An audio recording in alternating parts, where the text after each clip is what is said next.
What's up, y'all? It's Ty. In this video today, we're going to be going over making the best squad you can assemble right now in NBA 2K25 MyTEAM. Now, I just want to make a side note, preface this video by saying this squad that I'm about to show you guys, that I'm about to make, monetary wise, if you're to spend real money on the game, you're spending probably upwards of $10,000 to get this team. If that makes you sick, good, because it should.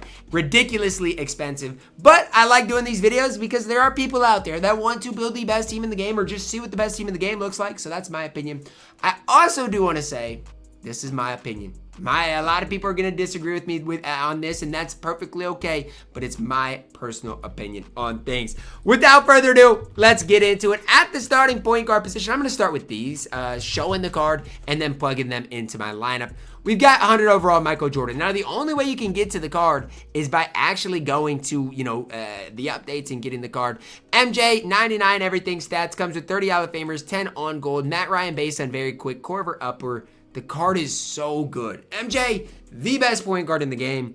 And I'm going to be honest, the difference between MJ and the next best point guard is massive. It is. But Michael Jordan, ridiculously good.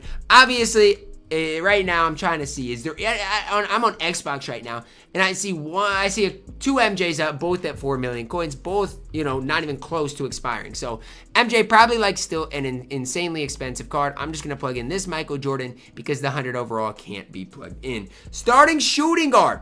A lot of people might disagree with me, but that's fine. I'm plugging in Dr. J. Why? I think defense is so important here. If you're looking for the best team, you've got offense, you need defense. You've got a guy that's going to green a ton of shots. You got a guy in Dr. J that's got a good leaner. But guess what? To me, the most important thing is he is 6'7" at that shooting guard position, and he can take on anybody. Defensively, Dr. J is an absolute beast, especially if you find one that is extra souped up if you're trying to build that best squad in the game. Sure. You could argue, well, Dr. J's hotspots aren't good. I get that. I kind of agree with that. Sure, you could argue, even height-wise, you might want him to be a little bit taller. I get that. And honestly, I agree with that. But for me, when I'm looking at a full picture shooting guard, Dr. J is one of the most complete cards you can put in the game. At the small forward position, I don't necessarily like playing Giannis at the 3. I've told you guys that, and I genuinely believe that. That Giannis is just as good at the small forward and power forward. But my thing is this.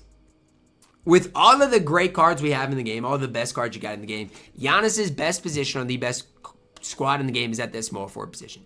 Giannis base goes to quick, gets only a 79 3 ball, but it's still good enough to green with, and he becomes literally the most overpowered defensive card in the game. He does. At 6'11" with his player build at the small forward position, he becomes literally the best defense player for his position in the game. It's facts. I don't make the rules here. Giannis is going to be Giannis. Definitely deserves a spot in the best squad in the game. At my starting power forward position, I'm plugging in the 100 overall Shaquille O'Neal. Now, it's one of those things. I use Shaq. I sold Shaq, but the card is just too good. Chris Bosh base with the Franz upper. To me, when I used it, it was weird. It was kind of hard to green with, but I think if you use it enough, it's going to be just fine. He's got max stats. He's got every badge in the game you could ask for. Shaquille O'Neal plays on the best squad in the game. The problem with Shaq is he's 6 million coins. Hopefully, eventually, these cards will go down in price.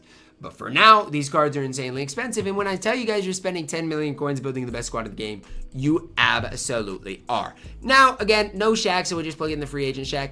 At the starting center position, we are plugging in Galaxy Opal, Victor Wembanyama. One of your, I guess we have a couple of Galaxy Opals, but not too many. For Wemby, 7'4", 7'8" wingspan. His release still only on normal, but the thing for Wemby is Wemby's going to be Wemby. A lot of people ask me, Ty, is there a big difference between the Galaxy Opal and the Pink Diamond? My answer, for the average person, not really.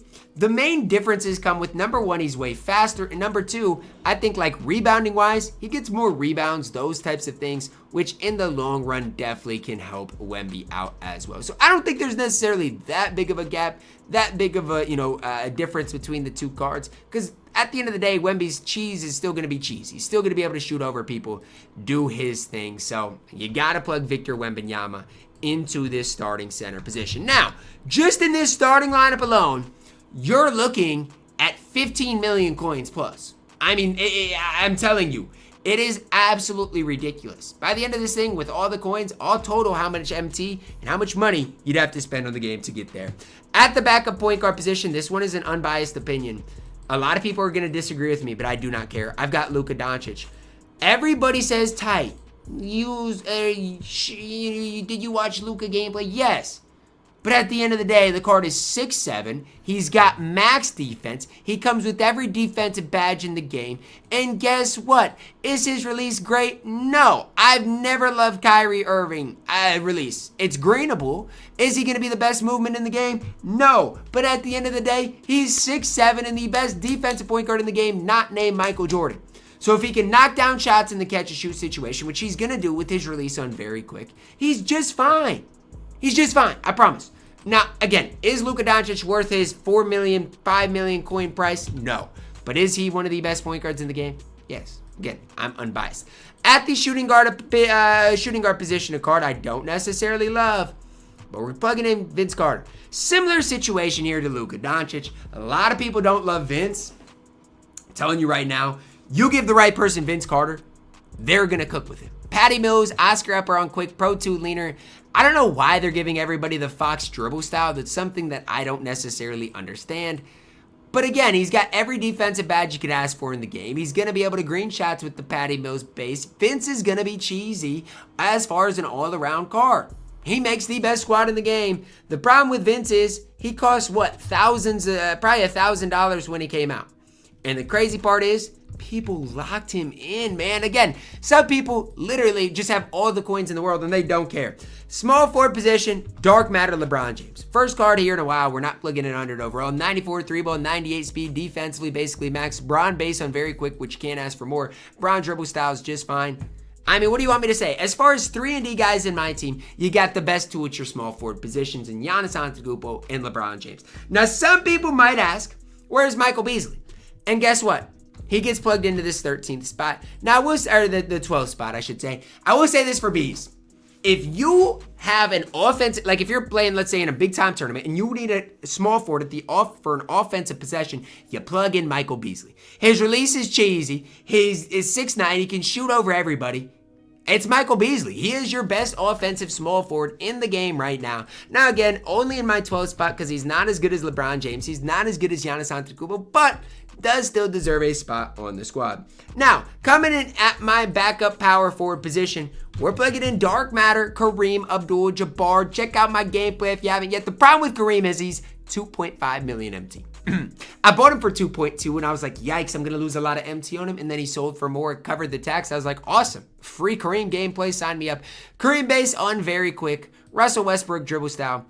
The thing for me that I was most impressed with Kareem, though, was that release. He was knocked down, chicken man in that catch-and-shoot situation. Defensively in my gameplay, I had 5 steals with him.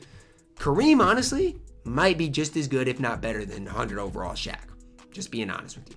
At the backup power forward position, we're plugging in Porzingis, not the 96 Porzingis. We're plugging in the 100 overall. Kristaps Porzingis card. Came out a while ago now. Obviously, KP base on very quick is good. D-book dribble style. The card is still ridiculous. Now, I know a lot of people might be like, well, is he as good as Shaq? Is he as good as... I mean, it's all preference based. But KP's got max stats. He's 7'2". He's got KP base on very quick. He can play the 4 if you want to throw him there. I mean, the problem with KP is, again, he's 5 million coins on this game, which he's not worth that.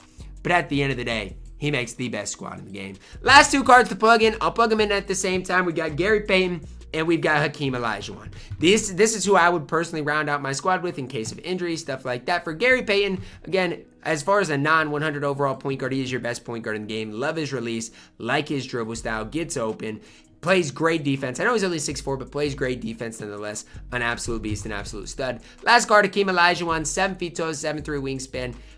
I like the release. I think it's quick. Plays a lot of defense. I think as far as non-100 overall big men that aren't named Kareem, Hakeem is your next option. Now, if you're doing the math in your head, this squad probably costs right around, I'm trying to do the quick math. What do we got? I don't even know. Like, I can't even do the math. $10,000 to $20,000. So, is this squad worth it? No. Is this the best squad in your game right now? I think so. That's going to wrap it up for our video. Drop a like on it. Subscribe if you are new. And as always, man, I love you guys. Have a blessed day.